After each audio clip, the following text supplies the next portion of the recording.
जी, उम्मीद है कि आप सब लोग खैरियत से होंगे। पाकिस्तान मुस्लिम लीग नून की लीडर मरियम नवाज़ साहिबा ने आईएसआई के साबिक चीफ जनरल फैज़ हमीद के ऊपर सीरियस इल्ज़ामात लगाए हैं। साबिक चीफ इसलिए कह रहा हूँ कि जैसे कि आपको मालूम है कि आज ही उनकी ट्रांसफ़र हो गई है, वो कोर कमांडर पेशावर चले गए हैं और उनकी जगह नए आईएसआई चीफ आ गए हैं। लेकिन जनरल फैज़ हमीद के ऊपर संगीन नौयत के इल्ज़ामात लगाए गए मरियम नवाज़ साहिबा की जानिब से, और उससे पहले उनके वालिद साहब की तरफ से भी आईएसआई के ऊपर और आईएसआई के अफसरान के खिलाफ इल्ज़ामात लगते रहे। लेकिन इन इल्ज़ामात लगाने की वजह क्या है? आखिर कोई ना कोई सोच तो होगी ना, इसलिए कि मरियम बीबी ने ये कहा है कि हम इदारों को टारगेट नहीं करते। अगर आप उनकी ट्वीट भी देखें, तो उसके अंदर भी उन्होंने इस तरह की चीज़ें लिखी हैं कि वो जो शख्स है, उसने अपने ओथ की खिलाफ वर्ज़ी की। इस ट्वीट के अंदर वो ज़िक्र कर रही हैं कि मेरे खिलाफ जो भी केस वगैरह हुए, उनको एक तरीके से सियासी इंतकाम के लिए का निशाना बनाया गया, और उसमें जो सबसे अहम किरदार अदा किया वो जनरल फैज़ हमीद ने किया। और उस वक़्त वो डीजीसी थे। डीजीसी एक ओहदा होता है आईएसआई के अंदर, डीजी इंटरनल भी उसको कहते हैं। तो उन्होंने कहा कि जिस वो डीजीसी थे उस वक़्त उन्होंने ये सारी प्लानिंग की और मेरे खिलाफ ये सब कुछ जो मुकदमात वगैरह चलवाए, हमें सज़ाएँ दिलवाई, अदलिया को भी उसमें यूज़ किया। इंतहाई संगीन इल्ज़ामात हैं। अब इसके साथ-साथ उनका ये भी मौक़िफ़ है, उनकी जमात का ये भी मौक़िफ़ है कि हम इदारों को टारगेट नहीं करते, हम शख्सियात को टारगेट करते हैं, कोई शख्स जो इस तरह की चीज़ों में मुलविस है। लेकिन अगर आप थोड़ा-सा ही पीछे चले जाएँ, बिल्कुल जो है ना चंद हफ्ते पीछे चले जाएँ, इनको इनकी तस्वीर आपने कभी पहले देखी है? ये जनरल इरफान मलिक हैं। ये मौजूदा दौर में आईएसआई के अंदर डीजीसी हैं। कुछ अरसा कबल ही नवाज़ शरीफ साहब ने अपनी स्पीच के अंदर इनके ऊपर संगीन इल्ज़ामात लगाए थे। तो आपने मौजूदा दौर के डीजीसी के ऊपर भी इल्ज़ामात लगाए। आपने उससे पहले जो है उस दौर के डीजीसी के ऊपर भी इल्ज़ामात लगाए और मौजूदा आईएसआई के सरबराह के ऊपर भी इल्ज़ामात लगाए। उससे पहले आपने जनरल ज़हीरुल इस्लाम के ऊपर भी इल्ज़ामात लगाए। तो अब ये जो इल्ज़ामात लगाए जाते हैं, इससे तो एक चीज़ बिल्कुल क्लियर है कि ये शख्सियात नहीं, पूरे-पूरे इदारों के ऊपर लगाए जा रहे हैं। किसी एक शख्सियत के ऊपर होता, तो आप कह सकते थे कि जी सिर्फ़ इस शख्सियत के ऊपर इल्ज़ाम लगा है, फैज़ हमीद साहब के ऊपर लगा है। लेकिन मौजूदा डीजीसी के ऊपर भी इसी तरह के आप लोगों ने इल्ज़ामात लगाए। अब जो नए डीजी आईएसआई आए हैं, पोस्टेड हुए हैं, जनरल नदीम साहब, कुछ अरसा बाद आप लोग इनके ऊपर भी इसी तरह के इल्ज़ामात सुनेंगे, इसी तरह के इल्ज़ामात लगाए जाएँगे। मैं ये वो दिन दूर नहीं जब इनके ऊपर भी इल्ज़ामात लगेंगे। ये जनरल साहब की वैसे तस्वीर बड़ी खूबसूरत है जो आपने देखी। उम्र में काफ़ी यंग लगते हैं, आई डोंट नो, मैंने कभी उनको सामने नहीं देखा, लेकिन एनीवे दोबारा अपनी स्टोरी की तरफ आते हैं। तो इल्ज़ामात बार-बार क्यों लगाए जाते हैं? कोई कोई तो वजह होगी ना कि इल्ज़ामात लगाते हैं, फिर इन लोगों के ऊपर तनकीद भी होती है, मरियम बीबी पे भी तनकीद होती है, मियाँ साहब के ऊपर भी तनकीद होती है। तो आखिर वजह क्या है कि इस तरह के संगीन इल्ज़ामात, इस तरह कि आप अदालत में पहुँच जाएँ और अदालत को जाके कहें कि ये सब कुछ फैज़ हमीद ने हमारे खिलाफ करवाया जब वो डीजीसी था, जब वो मेजर जनरल थे, उन्होंने सब कुछ करवाया। अब ये वो कौन-सी सोच है जो फैज़ हमीद को भी टारगेट करती है, जो जनरल इरफान मलिक को भी टारगेट करती है, जो जनरल ज़हीरुल इस्लाम को भी टारगेट करती है, जो जनरल बाजवा को भी टारगेट करती है, जो जनरल राहिल शरीफ को भी टारगेट करती है। हर किसी से भी वो खुश नहीं है। अब ये क्या वजह है? कोई कोई ना कोई वजह तो होगी ना। ये वो सोच है जो इन पार्टियों के अंदर इनको मिली है। ये लोग ये कॉम्प्रिहेंड ही नहीं कर सकते कि इदारे भी कोई चीज़ होते हैं। क्या फैज़ हमीद ने कोई अपना जनरल स्टोर खोला हुआ है कि वहाँ पे वो एक जनरल बन के बैठा हुआ है और वहाँ पे वो अपनी मर्ज़ी से जो है वो जो चीज़ करते रहें? भाई ये इदारे हैं। आप इनकी यही सोच है कि कोई भी जर्नल किसी जगह पे हम लगा देंगे या कोई बंदा लगा देंगे तो वो अपनी मर्ज़ी के मुताबिक काम करेगा। और वो हमारे अगर हमारे हक में होगा तो हमारे हक में बातें करेगा, हमारे खिलाफ होगा तो हमारे खिलाफ बात करेगा। इसलिए कि कॉन्सेप्ट ही नहीं है। इन्होंने अपने इक़्तिदार के अंदर कभी ना इदारे बनाए हैं, ना अपनी जमातों के अंदर इदारे बनाए हैं। 30-30, 40-40 साल से इनकी जमातों के अंदर जो सीनियर लीडर हैं, वो इनके बच्चों के पीछे हाथ बाँध के सियासी गुलामों की तरह खड़े होते हैं। तो इनकी ये सोच ही नहीं है कि इदारे भी होते हैं। फैज़ हमीद अपनी मर्ज़ी से कुछ नहीं कर सकता। आप ये समझते हैं कि अगर आप सिर्फ़ उनको टारगेट करके, उनको सिंगल आउट करके आप ये समझेंगे कि इदारा जो है वो उनसे बिल्कुल बेखबर है और फैज़ हमीद इदारे को भी धोखा देते रहे और आपके आपके खिलाफ भी कार्रवाइयाँ करते रहे। और ये जो सोच है ना, ये इनके वालिद मियाँ मोहम्मद नवाज़ शरीफ साहब ने भी इसी सोच के तहत ये जो मौसूफ हैं, इनको पहचानते हैं आप? ये हैं जनरल ज़ियाउद्दीन भट्ट साहब। इन मौसूफ को आईएसआई का चीफ लगा दिया जनरल परवेज मुशर्रफ के दौर में, और यही सोच थी ना कि आईएसआई का चीफ अपना आ गया तो अब तो जो मर्जी करें, परवेज मुशर्रफ को फारिग कर देंगे, उसको तैयारी को लैंड नहीं करने देंगे। फौज ने उनको भी पकड़ा, जिन जो उस कार्रवाई में मुलविस थे, साथ इन मौसूफ को भी पकड़ के जो है ना बंद किया, जनरल साहब को भी। ये आईएसआई के हेड थे। तो ये आपके ज़हन में जो है ना कि आईएसआई का जो हेड होता है वो जो मर्ज़ी करता रहे, भाई वो इदारे को रिप्रेज़ेंट करता है। अगर आईएसआई का हेड आज कोई ऐसी बात करे जो मुल्क के खिलाफ हो, इदारे की पॉलिसी के खिलाफ हो, रियासत की पॉलिसी के खिलाफ हो, तो 2 मिनट नहीं लगेंगे उसको फारिग करने में। उसके अपने लोग ही उसका हुक्म नहीं मानेंगे। ये आपके सामने मिसाल है जनरल ज़ियाउद्दीन की। इनको आपने आईएसआई का चीफ लगा के देख लिया ना, आप ये समझते थे कि हमारा आईएसआई का चीफ आएगा तो मतलब हम आर्मी में जो मर्जी करते रहेंगे, अपनी मर्जी का सब कुछ होगा। भाई ऐसा नहीं होता है। आप अपनी मर्जी का जज लगवा के या अपनी मर्जी का आईजी लगवा के तो कोई शायद काम करवा सके, लेकिन फौज के अंदर फिलहाल ऐसा नहीं है। कोशिश बहुत हो रही है और बड़े अरसे से हो रही है कि इस इदारे को मिलाइन किया जाए, इसको खत्म किया जाए। बाकी इदारे के अपने मसाइल बहुत होंगे, अपनी खराबियां बहुत होंगी, वो एक अलहदा बहस है। यहाँ पे बताने का मकसद ये है कि वो कौन सी सोच है जिसके तहत ये लोग जो है ये हरकतें करते हैं, इसलिए कि ये समझते हैं कि जो इंडिविजुअल है वो उसकी मर्जी होती है, इदारा इदारा क्या होता है, इसलिए कि इन्होंने ना कभी इदारे बनाए हैं, ना इनको पता है कि इदारे किस तरह काम करते हैं। फिर अगर आप ये देख लें जो मियाँ साहब ने जनरल इरफान मलिक के हवाले से बातें की थी, ये टाइम्स ऑफ इंडिया ने भी उसको रिपोर्ट किया था कि उन्होंने आर्मी जनरल्स को एक्यूज किया है कि वो मेरी बेटी को धमकियां दे रहे हैं और ये और वो, और नाम लेके बाकायदा जनरल इरफान मलिक का नाम लिया मौजूदा डीजीसी का। आप कहते हैं कि जी फैज हमीद जब डीजीसी था उसने बड़े हम पे जुल्म कर दिए, तो भाई मौजूदा डीजीसी से भी आपको मसला है, पिछले से भी आपको मसला था।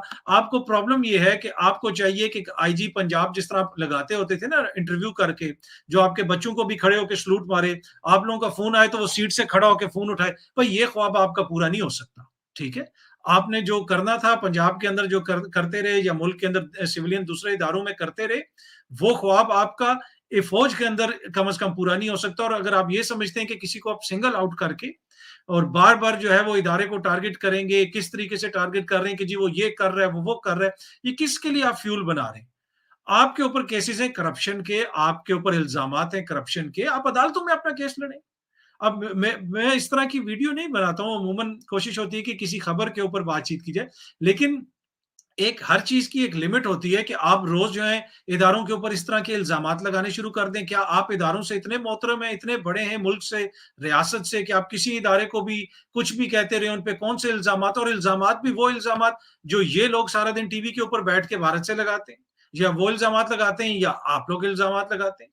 भाई आपको मसला अगर किसी शख्सियत से है तो वो एक शख्सियत से होता ना, फैज हमीद से आपको मसला होता, आपको फैज हमीद से भी मसला है, आपको राहिल शरीफ से भी मसला है, आपको बाजवा से भी मसला है, आपको इरफान मलिक से भी मसला है, आपको ज़हीरुल इस्लाम से भी मसला है। तो मसला फिर आपकी सोच है, जो आप जिस सोच के तहत आप ये समझते हैं ना कि आपका 60 साल का 70 साल का बहुत बड़ा लीडर जो 1 लाख वोट लेके एमएनए बनता है या बड़े बड़े ओहदों पे रहता है, वो आपके पीछे हाथ बांध के यूं खड़ा होगा और आपका गुलाम होगा, या आपकी जो पार्टी के अंदर जो आपके लोग हैं वो कहेंगे शहजादा आ गया, शहजादी आ गई, ट्वीट्स होंगी, या जिस तरह के सहाफी गुलामाना सोच वाले जो है आपके कपड़ों के रंगों के ऊपर ट्वीट्स करके इनकलाब की नवीद सुना रहे होंगे। भाई आप खड़ी जो है वो उस अदालत के बाहर हैं कि जहां पे आपके ऊपर करप्शन के केसेस भी चल रहे हैं, जब अदालतों के अंदर आप पेश हो रहे हैं बदनुमानी के केसेस में, और कुछ जो है वो सहाफी उन उन उन पेशियों के अंदर से, उन चीजों के अंदर से इनकलाब निकालने की कोशिश कर रहे हैं कि आज सुर्ख रंग पहन लिया,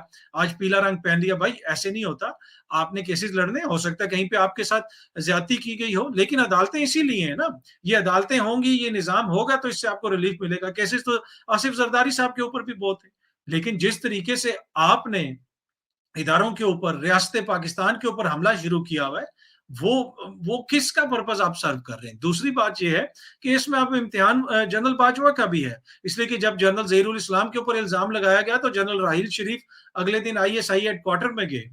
ठीक है, अब आपको मेन तकलीफ ये है, मेन प्रॉब्लम ये है कि जनरल फैज हमीद को जो है वो आर्मी चीफ ना लगाया जाए किसी तरीके से। भाई अब वो मेरिट पे आएंगे, अगर उन्होंने लगना होगा तो वो लग जाएंगे। ये आप समझें कि इदारा आपकी सोच के मुताबिक काम नहीं करता। इदारे के अंदर कोई जर्नल ये नहीं कह सकता, जिस तरह आपकी जो है ना पार्टी के अंदर सीनियर रहनुमा ने टीवी पे बैठ के कहा कि जब उनसे पूछा गया कि मरियम नवाज की जगह आप क्यों नहीं लीडर हो सकते, उन्होंने कहा ये मुझसे ना पूछें, इसका मैं जवाब नहीं दे सकता। ऐसे गुलाम आपको नहीं मिल सकते फौज के अंदर, ऐसे गुलाम आपको नहीं मिल सकते आईएसआई के अंदर। ऐसे गुलाम होते ना तो अभी तक हमारे मुल्क की वही हालत हो चुकी होती जो अफगानिस्तान की हालत थी। ठीक है? जिस तरीके से वहां की फौज बिल्कुल गायब हो गई, किसी को पता ही नहीं चला। तो खुदा के लिए आप करें, अपना मुकदमा लड़ें, अदालतों में भी जाएं, आप सब कुछ करें, लेकिन जिस तरीके से आपने ये रविश शुरू की हुई है, जहां पे जाना है कि वो फौज को गालियां देनी, दुश्मनाम तराजी करनी, ठीक है? फिर ये भी कहना कि पाकिस्तान के अंदर जो है वो फौज के ऊपर कोई कुछ कह नहीं सकता। जिसका दिल करता है कि वो सबसे पहले उठ के जो है फौज को गालियां देता है। जिस आप दें ना किसी जज को गाली। आपको भी याद होगा, हम सबको याद होगा कि आपके चाचा ने किस तरीके से कॉल्स की थी शहबाज शरीफ साहब ने जस्टिस क्यूम को, और फैसले लिखवाए थे कि बड़े भाईजान कह रहे हैं ये फैसला दे दो, वो फैसला दे दो। उन उन अदालतों उस तरह की अदालतें जो थी वो आपको सूट करती थी। अदलिया आजाद हो तो आपको सूट नहीं करती है।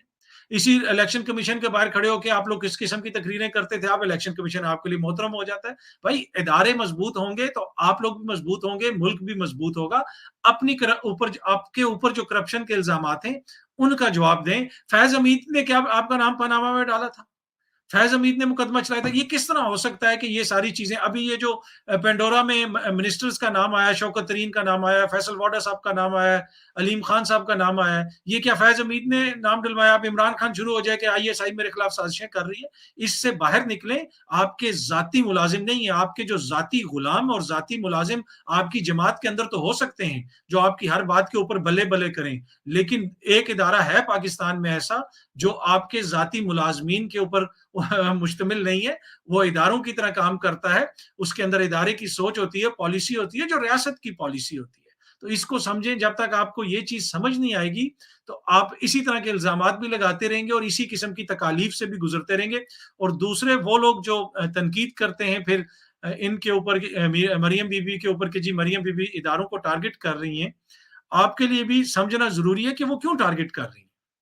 उन्होंने कभी देखा ही नहीं ना कि इदारे भी कुछ होते हैं। या तो उन्होंने अपनी जमात के अंदर कोई इदारा बना दिया होता, आज ख्वाजा आसिफ सदर होते, या कोई और साहब जो है वो सीनियर वो आगे आए होते। जब पार्टी के अंदर भी सिर्फ वही है कि हम ही इदारा हैं, जो शख्सियात हैं वही सब कुछ हैं, और वो यही समझती हैं कि हर इदारे के अंदर ऐसा ही होता है, जैसी शख्सियत होती है वो उसी तरीके से इदारा चलाती है। और इसी सोच के तहत, जिस तरह मैंने आपको पहले भी बताया, इनके वालिद ने जनरल जियाउद्दीन को बनाया आईएसआई का चीफ, और फिर उनके जरिए उन्होंने कहा कि अब मैं उनको आर्मी चीफ बनाऊंगा। इनको उन्होंने आर्मी चीफ बना दिया और जनरल परवेज मुशर्रफ को उतार के, पर फौज ने उठा के इनको बाहर फेंक दिया।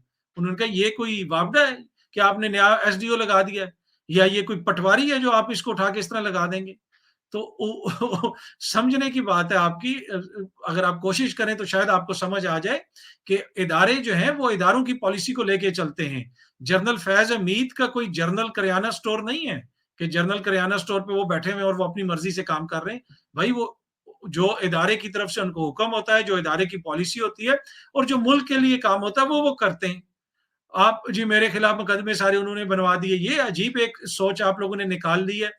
पनामा जब आया था उसको कहा कि कभी कह रहे हैं कि जी नजरिया पाकिस्तान के खिलाफ है, आप कह रहे हैं पेंडोरा आया है तो वो इमरान खान के वजीरों के नाम आ गए। तो भाई आपके मियाँ साहब के अपने दामाद का नाम भी आया है, तो अच्छी बात है। अगर वजीरों के नाम भी आए तो उनको भी फारग किया जाए अगर वो करप्शन में मुलविस है।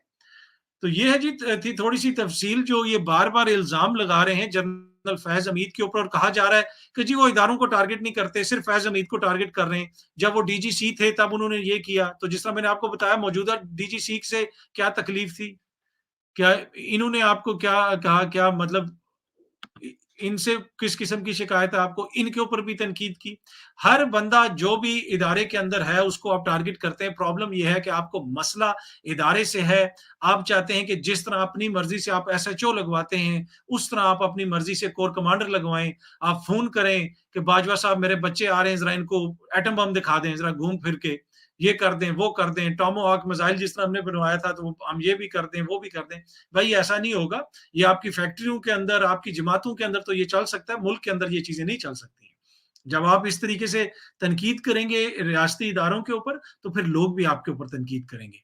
लेकिन जो लोग तनकीद कर रहे हैं उनसे मेरी यही गुजारिश है कि मुनासिब ये होगा कि आप भी समझें कि वो किस सोच के तहत उनकी पूरी सियासी तरबियत है। वो ये समझ ही नहीं सकती कि रियासती इदारे क्या होते हैं, उनकी नज़र में शख्सियाती इदारे होते हैं। जिस तरह अपनी जमात के अंदर वो एक शख्सियत हैं और बाकी सब कुछ आगे-पीछे जो है, वो आपको भी पता है, पहले भी मैंने बता दिया। एनीवे उम्मीद है कि ये वीडियो आप लोगों को पसंद आई होगी। बहुत जल्दी आपसे दोबारा मुलाकात होगी। शुक्रिया।